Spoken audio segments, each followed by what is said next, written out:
tentang damages. Nah, di sini abstraknya adalah penelitian ini dilakukan dengan tujuan untuk mengetahui bagaimana perbandingan ketentuan damages dalam sistem hukum Jerman dengan sistem hukum Indonesia. Nah, untuk mencapai tujuan tersebut, penelitian ini dilakukan dengan menggunakan metode penelitian yuridis normatif dengan pendekatan perundang-undangan dengan metode analisisnya kualitatif.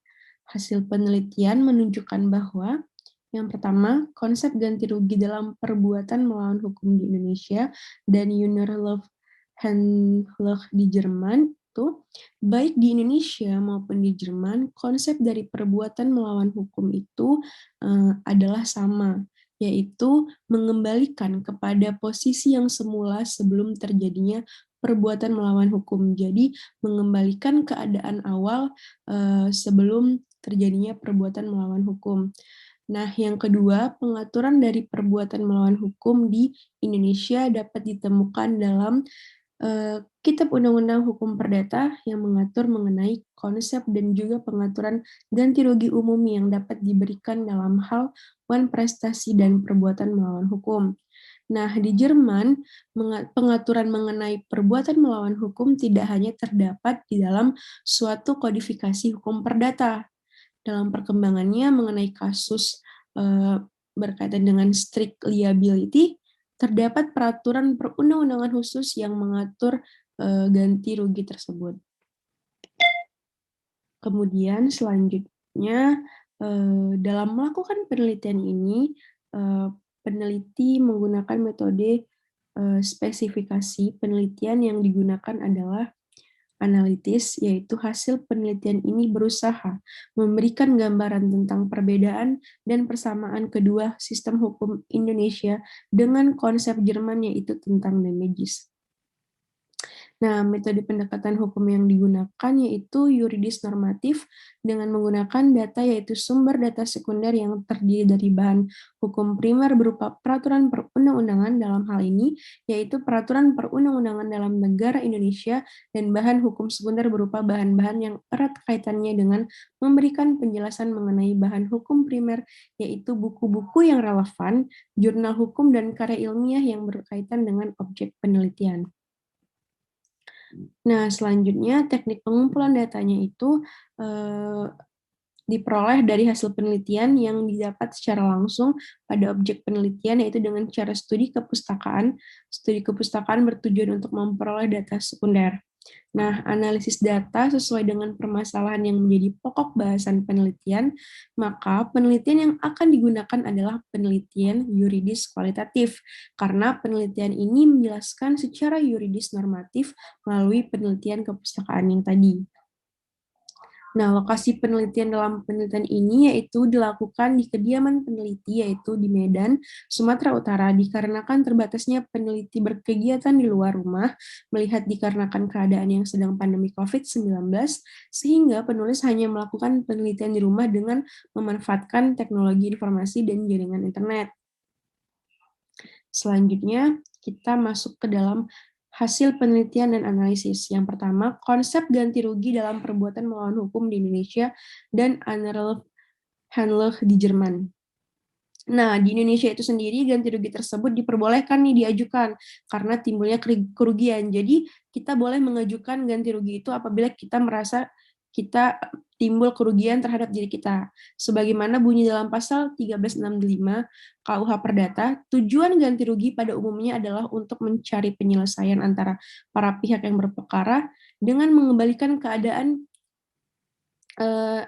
semula ya menjadi seimbang dengan cara mengembalikan suatu kepuasan yang seimbang nih antara para pihak yang berperkara. Maka setepat-tepatnya penggantian kerugian harus berupa mengembalikan sesuatu. Kemudian, dalam sistem hukum Indonesia, berdasarkan doktrin kerugian material dan imaterial dapat dipecah kembali. Nah, maksudnya itu, jadi sistem hukum Indonesia itu memecah ganti rugi itu dalam dua bentuk, yaitu ganti rugi material dan imaterial. Nah, ganti rugi material ini meliputi ganti rugi nominal, ya, ganti rugi kompensasi, ganti rugi untuk kerugian yang akan datang, dan ganti rugi terhadap perbuatan melawan hukum tertentu, seperti ganti rugi atas misalnya meninggalnya kita itu kayak melakukan kelalaian meninggalnya korban kepada keluarganya, atau ganti rugi atas korban luka atau cacat anggota badan. Serta yang kedua ada ganti rugi imaterial yang meliputi ganti rugi penghukuman, ganti rugi yang berhubungan dengan mental, dan ganti rugi terhadap penghinaan. Itu tuh kayak ini ya, psikis kayak gitu. Nah, dalam hukum Jerman, ganti rugi ini sendiri dibagi menjadi dua, yaitu mengenai fault liability dan strict liability. Nah, strict liability mempunyai arti seseorang bersalah nih, terlepas dari perbuatan yang dilakukan dengan sengaja ataupun lalai.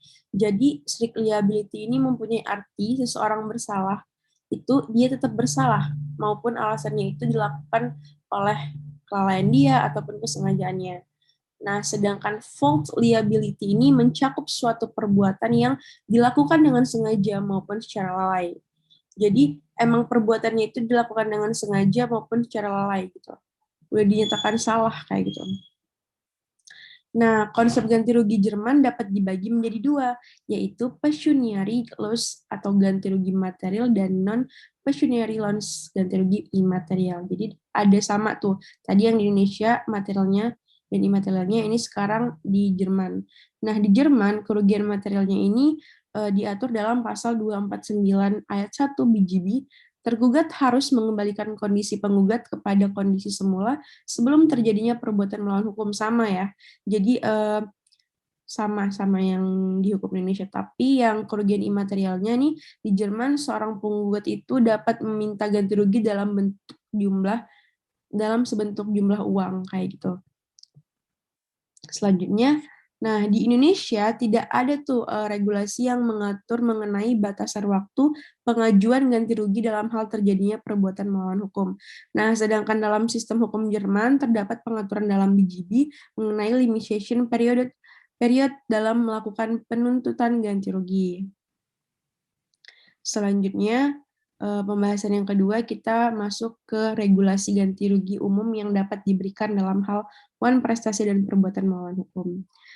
Nah, di Indonesia, ganti rugi dalam hal terjadinya perbuatan melawan hukum nih diatur di dalam KUH Perdata pasal 1365 sampai 1380. Sedangkan di Jerman sendiri, regulasi yang mengatur tentang ganti rugi secara umum terdapat pasal 249 sampai 255 BGB, dan pengaturan ganti rugi khusus tentang Anlage ditemukan dalam 842 sampai 845 BGB. Nah, ketentuan dalam pasal 1234 KUH Perdata mengenai ganti kerugian dalam prestasi dapat diterapkan secara analogis, tetapi pasal 1247 dan 1250 KUH Perdata tidak dapat diterapkan untuk perbuatan melawan hukum, karena pasal 1247 KUH Perdata mengenai pembuatan perikatan yang berarti bahwa perikatan tersebut dilahirkan dari persetujuan, sedangkan perbuatan melawan hukum tidaklah merupakan perikatan yang lahir dari persetujuan. Jadi perbuatan melawan hukum itu tidak merupakan perikatan yang lahir dari persetujuan, bukan perjanjian seperti itu. Nah,